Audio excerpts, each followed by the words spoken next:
রিয়াদ ভাই খেলবেন? রিয়াদ ভাই আসেন, ভাই হয়ে যাক, চলেন। মিরপুরে মাহমুদুল্লাহ রিয়াদকে দেখেই সোহান তানভীরদের ডাকাডাকি, হাত ইশারা করে হাসি মুখে রিয়াদ বারবার বলছিলেন, না তোরাই খেল, আমি খেলবো না।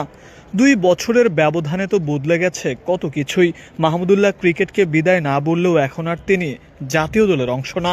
কে শুনে কার কথা?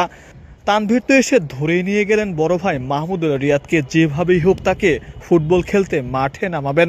কাঁধের ব্যাগটা খুলে মাটিতে রাখলেন। টিম বয় বুলবুল এসে যেন ধরে বেঁধে নিয়ে গেলেন, কিচ্ছু শুনবো না, আমাদের সাথে ফুটবল আপনাকে খেলতেই হবে।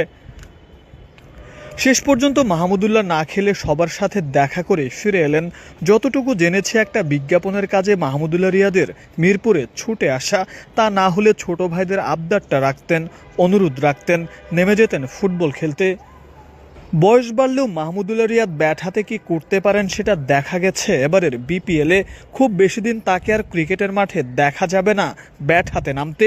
আর হয়তো 1-2 বছর তিনি ঘরোয়া ক্রিকেট খেলবেন, এরপর কোচিংকেই হয়তো বেছে নেবেন নিজের কেরিয়ার হিসেবে।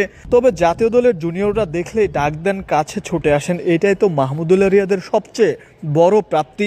সবার সাথে সম্পর্কটা আছে ঠিক আগের মতোই। রিয়াদের ব্যক্তিত্বের প্রশংসা তো আপনাকে করতেই হবে।